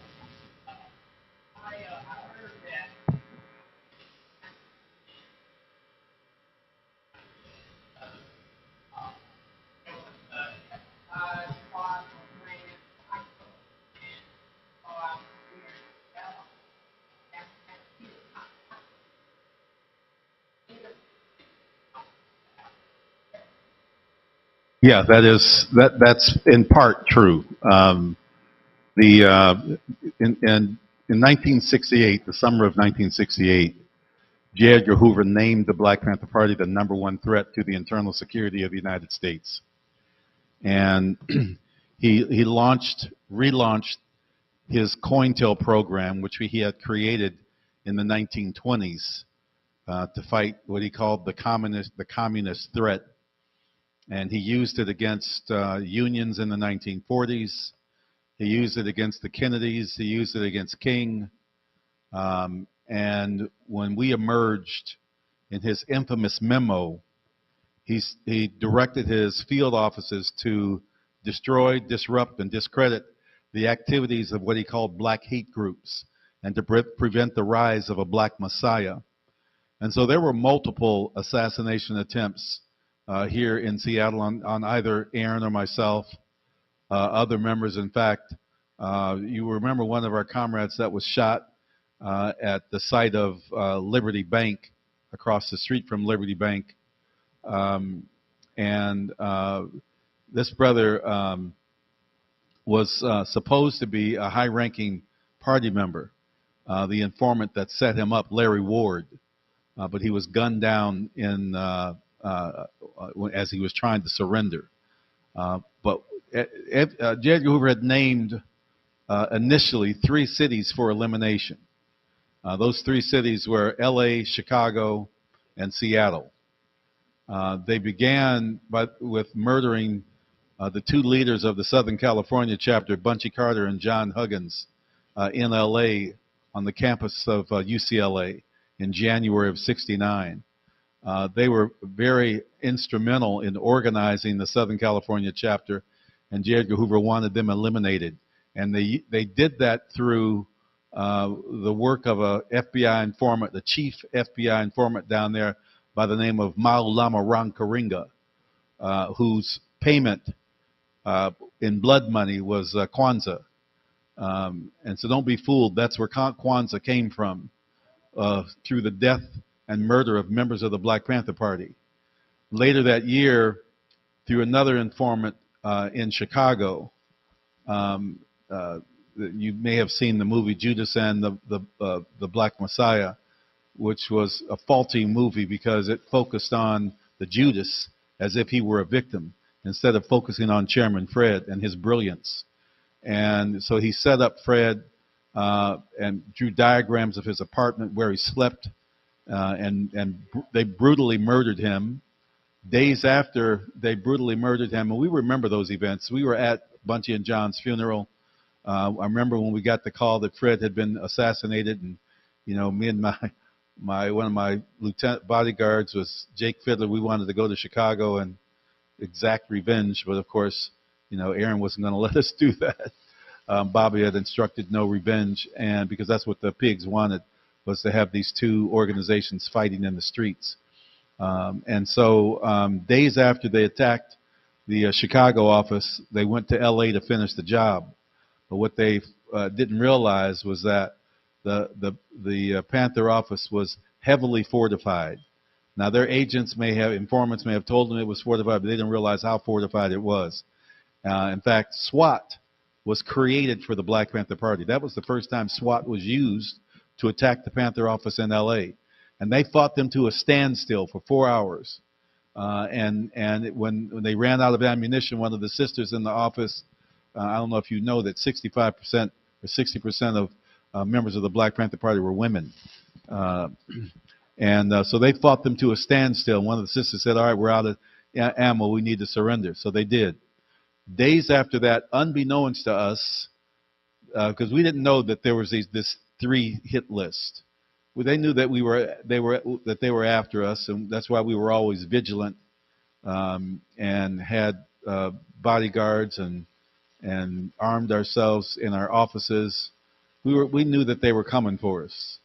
And so one afternoon, shortly after they had attacked the LA office in January of 1970, we had come out of the field, as we call it, doing our work, organizing in the community, selling Panther papers, doing one of our survival programs. We were not a social service agency. We had survival programs. We called them survival programs pending revolution. And we'd come back, doing these programs, and phone rang. And the officer of the day got the phone. I think I may have been the officer of the day. And on the other end was this cat named Jim. What's the reporter's name? It was just on the tip of my tongue, but that's what happens when you get 73. So the guy told us, he said, look, I'm down in the police station, and I noticed that they're getting all of their armament together and their big, heavy ammunition, pulling their ammunition out and their bulletproof vests. And he said, I asked them what they were doing. And they said, we're going to go get those Dixon brothers tonight. And so we got tipped off. People often ask me, were we afraid? Hell, we were excited because it was a chance to get back. And so we went on red guard, red alert, which meant nobody went to bed that night. We always had 24-hour guards in our offices, but no one was going to bed that night. And we even had organized a troop outside of the office that would do a counteroffensive from the rear of the police once they attacked. But the funny thing happened on the way to the shootout. The director, the head of the Alcohol, Firearms, and Tobacco Force, AFT, went to the mayor because he had to get permission to use Seattle police for tactical support. And the mayor asked them, so why do you want to attack their office? And they retorted with their normal lie that their informants told them that we had illegal weapons. And the mayor retorted, well, my informant tells me that their weapons are all legal. And of course, he denied them the opportunity to use Seattle police. I can only imagine that they left town with their tail between their legs, the cowards that they were, because they weren't going to attack without police backup. And there was a big headline, and we didn't know this until the next day. They didn't come. We were up all night, ready for them to come, excited, get back, but they never showed. And so we sent some people out to, that were some of the comrades out to do the breakfast program, because we had members in the community, sisters that came out of the community, out of the housing projects. We had five locations, and they would be cooking. So we just sent a few out to support them, and the rest of us stayed in. And then we saw the newspaper. Back then it was the Seattle PI. And the headlines read, "There will be no bloodbath in my city." And so we realized that they had left. But see, that didn't stop them. They were after Aaron or myself. Aaron was on the gun range one afternoon as we always had target practice. I don't know where I was that particular afternoon, but Aaron was firing a shotgun. And we always told the comrades, don't fire a shotgun from the shoulder because we're not bird hunting. Fire from the waist. And so as Aaron told the story, he almost at the last minute fired it from the shoulder, but he remembered and put it down on his hip. And it exploded, almost blew his arm off because someone had loaded explosives into his shotgun shells that went into his weapon. That was an informant that did that, an agent provocateur. And so there were incidents like that we were constantly threatened with. I remember when a motorcycle gang guy came by the office one evening, and Aaron and I met him outside, and he told us that the FBI had approached him and other members of his motorcycle club to tell us that they were going to sell us machine guns, and that we were to meet out in the woods someplace in Issaquah or wherever to buy these machine guns, and there we would be assassinated. But he tipped us off. So this was the everyday life of a Panther, especially in those days, those early days, was that we never knew where it would come from, but we were always ready and prepared. Let me break in here. Aaron, you've been sitting here listening. I'm going to hold this mic up here. I'm going to let you speak. If you have something to say, they're seeing you on the screen. Okay,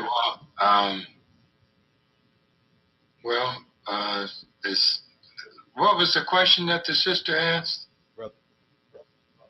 Brother, he asked about, what did he ask about? I forget now. He asked, was it true that we were targeted for attack and that the mayor had thwarted the attack?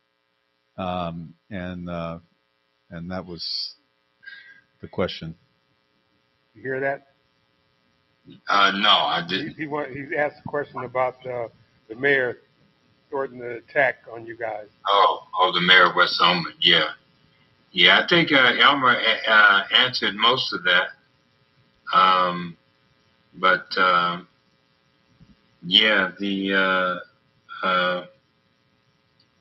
think one thing he did mention was that we got a call from a black man that worked for the feds, and he called the office and said he wanted to talk with us.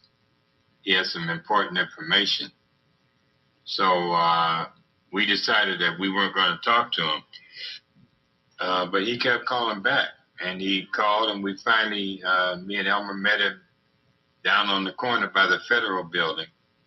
And he told us that the FBI was planning on raiding our office and assassinating us. And so that's when we started fortifying our offices with sandbags and preparing ourselves for, what was to come. But yeah, in '68, J. Edgar Hoover, Richard Nixon, Attorney General John Mitchell, they all got together. They called a press conference. They said the Black Panther Party was the #1 threat to the security of America. But what they did not say was that they had planned to kill the Black Panther Party off by 1969 through the COINTELPRO program. And of course, really the first effort to really destroy the party was when they tried to kill Huey in Oakland in 1967, when he was shot by those two police officers. That was an assassination attempt on Huey's life. And but they weren't prepared for that. Huey had a weapon inside of the logbook that he carried around, and when they shot him, he pulled his pistol out and shot 2 of them, killing 1 of them. Now that took Huey off the streets for 2.5 years, which was very detrimental to the party because he was the head of the party. He had the vision of the party. And even though, we were communicating with him, David Hilliard and Bobby and others were communicating with Huey while he was in jail, still wasn't the same as him being out on the streets. Because Huey was a very disciplined person. He asked a lot of Black Panther Party members, and he didn't like people bullshitting around.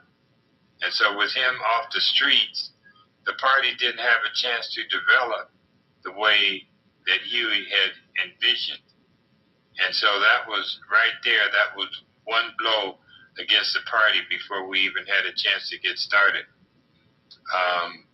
But then in January, the Southern California chapter under Bunchy Carter was the most powerful chapter that we had. And Bunchy Carter was right up there with Huey in terms of the way he thought, the way that he did things, his intensity. He was a powerful brother. That's why they called him the mayor of the ghetto, head of the largest gang in Southern California, the Slaussons. So when they killed Bunchy and John Huggins, who was the deputy minister of information, that was a huge blow to the party. That the most powerful chapter that we had was not the same. It would not be the same without Bunchy, without John Huggins. 9 months later, 9, 10, 11 months later, they assassinated Fred Hampton, who was, one of the most dynamic speakers that we had. I mean, when Fred Hampton spoke, people listened to Fred Hampton, they were going to join the party. They joined up in the party. I had a chance to be on the stage with Fred Hampton when we spoke at the University of Chicago. And I couldn't believe, his dynamism and the way that he spoke and how powerful he was when he spoke. So they knew that they had to kill Fred Hampton as well. So they killed Fred Hampton. They assassinated Fred and Mark Clark, captain of the Peoria chapter of the Black Panther Party. But of course, the Chicago chapter was never the same. There was nobody that could replace Fred Hampton. He was very demanding of his soldiers in Chicago. He was very disciplined. He was very principled. The Chicago chapter was the most principled chapter out of all the chapters of the Black Panther Party. And so, right there, the attempted assassination on Huey, the murder of Bunchy Carter and John Huggins, the murder of Fred Hampton, and then the raid. Elmer talked about the raid that they had in L.A. The L.A. had a lot of Vietnam veterans in the L.A. chapter. They were the most military-minded chapter of all the chapters. And so when the SWAT team, which was developed to confront the Black Panther Party, that's where the SWAT team came about, was because of the Black Panther Party. When they burst to their door, Comrade grabbed the 45 caliber machine gun and blew him right out the door. And they had a shootout that lasted 7 to 8 hours. They even had a machine gun nest up on the top roof. And at some point, they were going hand-to-hand combat up on the second roof. They had created their own bombs, which they used on the police. So it was a hell of a battle for the L.A. Panthers to survive that raid. And then they came to Seattle. They had already attempted to raid the Seattle office, earlier before this incident. And so, we had our office heavily fortified, so we were prepared for the assault. But of course, the mayor stepped in because Seattle is basically at that time was a liberal city. It still is a liberal city, and it's a small city compared to L.A., compared to Chicago. We had 5 breakfast programs. We had a medical clinic open.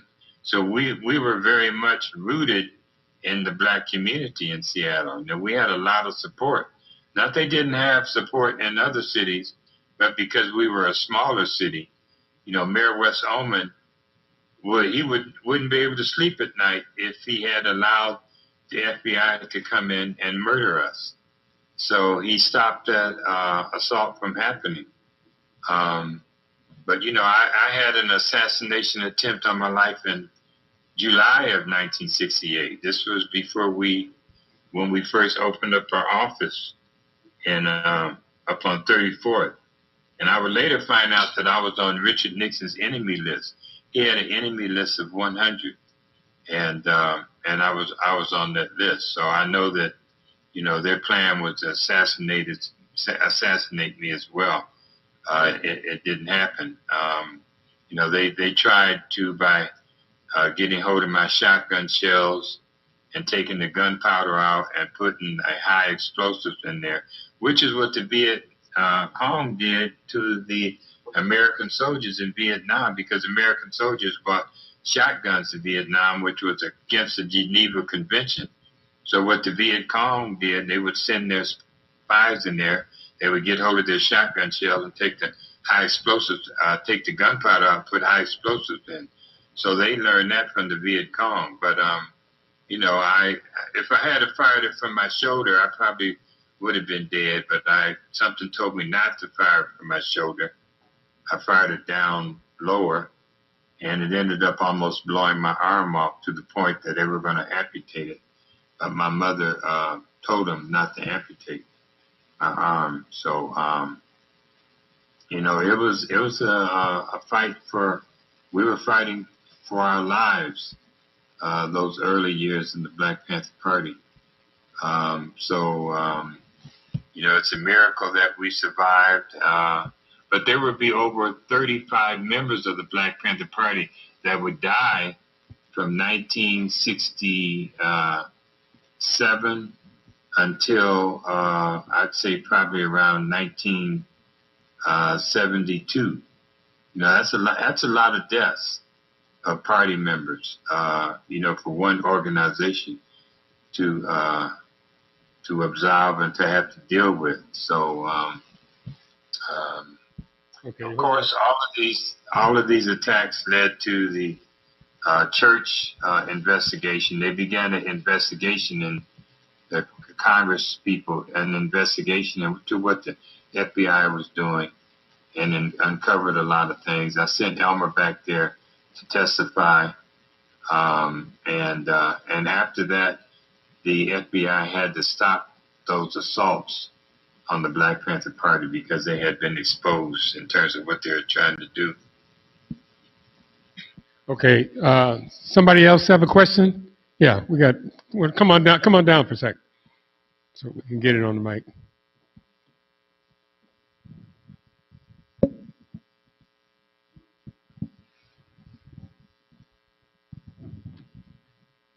Elmer and Aaron, I'd like to speak on the dynamics because I was here at the same time, the same stories, your stories and my stories at the same time. But what I'd like you to speak on is the dynamics and the difference between when at that time where the Panthers were around and the older generation had the civil rights movement, and then we had the black Muslims, and the relationship between the three of those different ideologies and philosophies and how that worked out, or the conflicts or the cooperation that was amongst the parties at that time.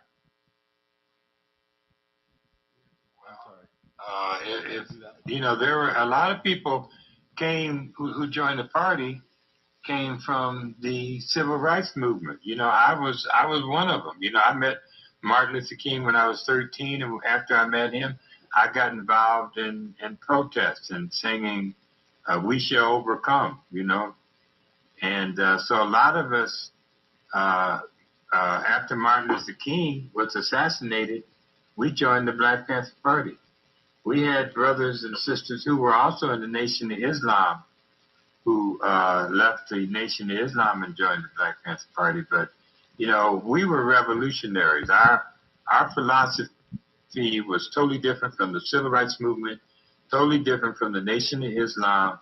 We were a revolutionary movement that wanted to change not only America, but change the world. We understood the imperialist nation, the imperialist nature of America. And we knew it just wasn't about black people, but it was about all oppressed people all over the world. And we had Black Panther organizations in New Zealand, as Elmer mentioned, among the Maori. We had a Black Panther Party organizations in India among the Dalit, the dark-skinned people of India, which I may add is still in existence. They still have breakfast programs among the Dalit. We had a Black Panther Party organization in Australia among the Aborigines. And even in Israel, they had a Black Panther organization. It wasn't connected to us, but they took the name. These were Jews that had migrated from Morocco to Israel, and they were being discriminated against. They weren't getting the proper food. Their kids weren't getting the proper stuff. So what they started doing in Israel, they started going to the rich neighborhoods and stealing the milk and creating their own programs. So we were an international organization. We had support organizations in Sweden and France and England, all over the world, in Japan. Party members like Big Man often traveled to Japan and Germany and Sweden, as Bobby Seale did.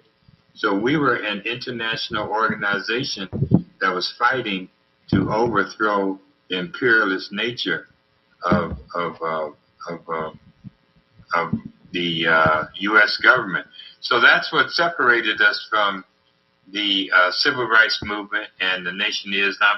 Now, when Martin Luther King came out against the war in Vietnam, then and also not only that, when he began to organize the Poor People's March that was going to march on Capitol, those were two lines that he crossed that the government could not ignore.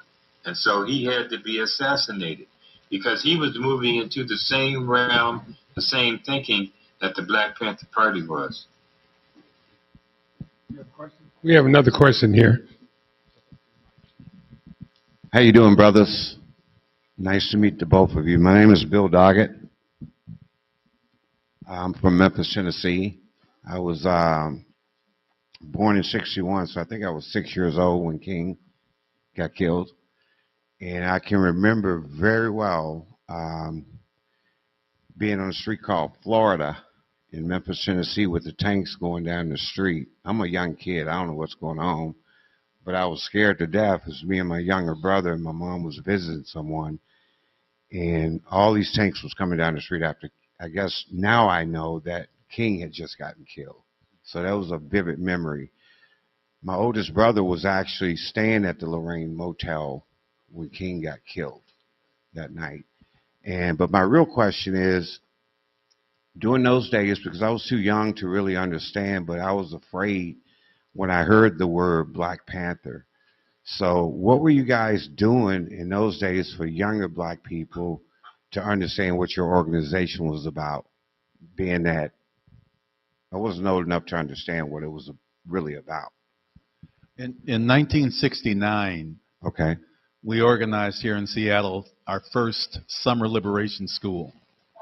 And I heard a story on the news just a couple of days ago that was talking about how parents are, worried because there's that learning gap between the end of school and the start of school in the fall. But we addressed that, over 50 years ago. And so we set up summer liberation schools every summer to educate young people. And also, even in the breakfast programs, we fed anybody that came in the door. But we told these young people when they came in that they were descendants of kings and queens, and gave them a little lesson before they went off to school about, how they should embrace who they were and be proud of who they were. So we were, a lot of, Aaron knows this, that we run into adults today that are in their 40s and 50s that tell us, had it not been for the breakfast program, had it not been for those summer liberation schools, they wouldn't have made it through university. So we were focused on young people then, as we are today. Okay. Another part of that, these programs were mostly up north, Chicago, and most of the cities that you were in, or were they? Because I grew up in Memphis, Tennessee. That's my home.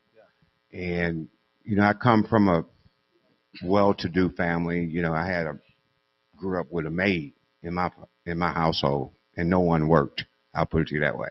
So it was a unique way I grew up. I'll put it to you that way. And I had brothers that were pimps. I had sisters that was out on the street, and we did what we had to do, but we lived well. Okay, I'll put it to you that way. But anyway, we didn't have that. I never saw anything like that in Memphis where I grew up. But we had a chapter in Memphis, and the survival programs ran all across the country. All across the country. Okay. Yeah, we were. Aaron mentioned earlier that when he first went into that cadre house, as we called them, the Panther house, that he had discovered that we were a family, and so when directives came out from central headquarters, they went all across the country. Okay. So there were breakfast programs, liberation schools. One chapter down in the South, Aaron, I can't remember which one it was. They had a free ambulance program. I mean, so some chapters got creative and did different things, but we had some 60 different survival programs, different types of survival programs. But this ran all across the country. Okay, moving forward, do we have any more programs, for young blacks now?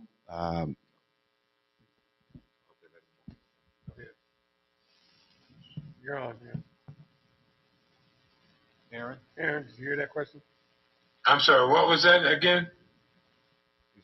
Is there any programs now for young blacks coming out of your organization or any other organization that's newer that can help out young blacks right now? Or is there something I could join and help out? Well, things are a lot different now. Our community is not the same community that we had 40, 50 years ago. We grew up in a community where there was a lot of unity in the black community. There was a lot of unity among poor people. We thought very communal. We didn't think individually like we did.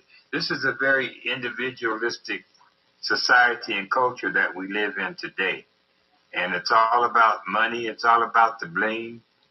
And when we grew up, up until a lot of people don't realize this, up until 1974, black people had the highest rate of two-parent families in America. The highest rate.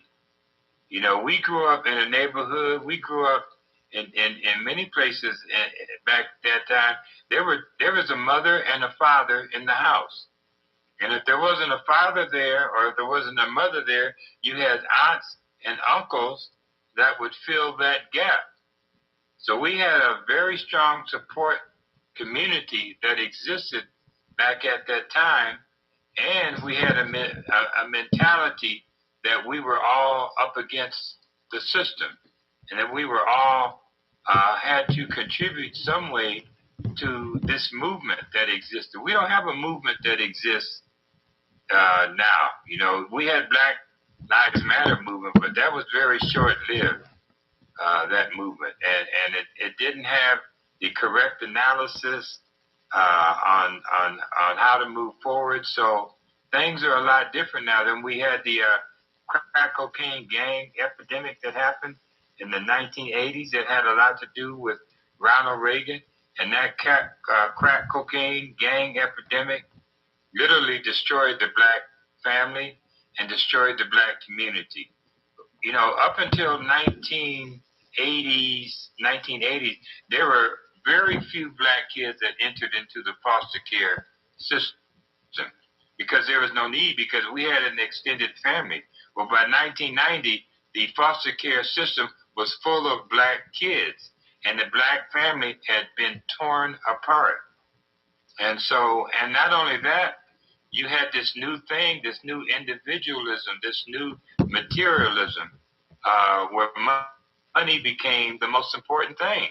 When we were growing up, people didn't talk about being millionaires. They didn't talk about having 2 or 3 cars or, having 4 or 5 houses.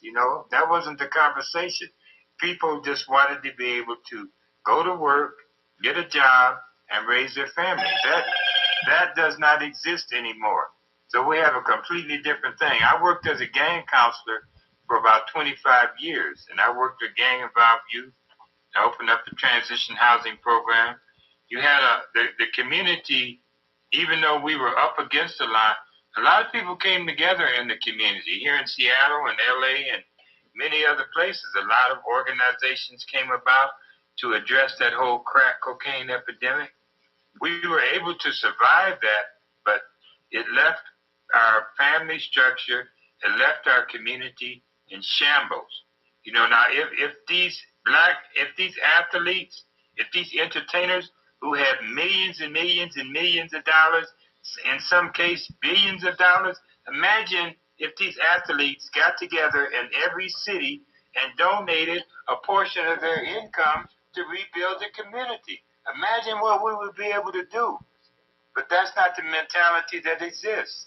It's all about the individual. It's all about the self. So there are still some good programs around. You got to look at it. If you see something going on in your community, you know, address it. You know, start with yourself. Start with a few friends and address that issue.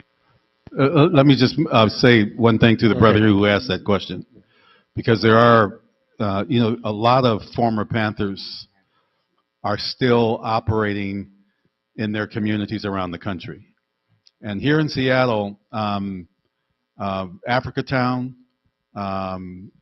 is really doing excellent work in reestablishing the black community. They have several properties that they have purchased that you can get involved with in terms of, they bought a property a block from Langston Hughes, an old Japanese retirement home, and it's housing for black men, and so there's work being done, and you can find it. And I would also suggest that you look into joining our legacy committee as we're building this museum. But there are good programs that are doing good work in the black community. You just need to look for them because they're there. Okay, we got one more question. We got to wrap this up here. But Lisa? This is not a political question. It's more personal. You guys were so young, forming the Black Panther Party here in Seattle. I just wondered if your parents were ever involved. Our parents were immensely involved.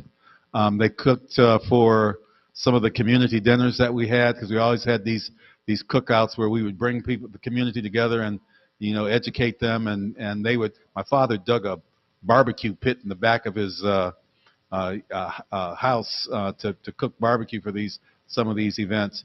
And I remember, and we were young, but we grew up fast. And my mother, who's in a documentary called Keepers of the Dream, and she tells this story. In fact, I think she tells this story on the documentary that Rick Dupree is still producing.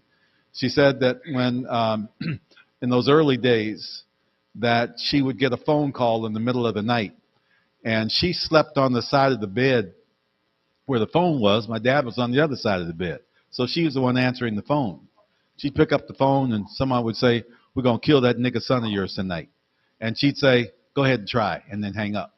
Because, see, she knew we were organized. She knew we were, could defend ourselves. And so they were immensely supportive. And still up, our father's deceased. But our mother is 98 years old, still lives in the same house we grew up in, across from Madrona Park, and always a staunch supporter. So our parents were always in our corner. Cool. All right. Hey, Aaron, I'm going to give you one chance here. We have to wrap this up here. It's being simulcast. You want to talk a little bit about your book? Elmer's here selling them like hotcakes. So if you want to talk about yours, I know I bought yours online. You could probably tell people about that. Yeah, well, my book came out in 2012. It's been required reading in 20 different colleges and universities across the country. So I've had a lot of success with that book. The fact that book is still in print and is still in demand is something that I'm very happy about. But I wrote that book because it was necessary to write it because of what I experienced, and I wanted to share that experience with other people. I talk a lot about history, Black history, and the history of my family, our family. And I talk a lot about the comrades that I worked with in Seattle, comrades that I worked with in Oakland, and my time in Oakland working with Huey and working with Elaine, the fact that we put the first Black mayor into office in Oakland in 1976, and we literally took over the city of Oakland in Seattle. I mean, in Oakland. So, you know, there's a lot of stuff in that book, and I enjoyed writing it, and I enjoyed talking about it. All right. Well, let's give these guys a hand, huh? Thank you. Thank you. Got the...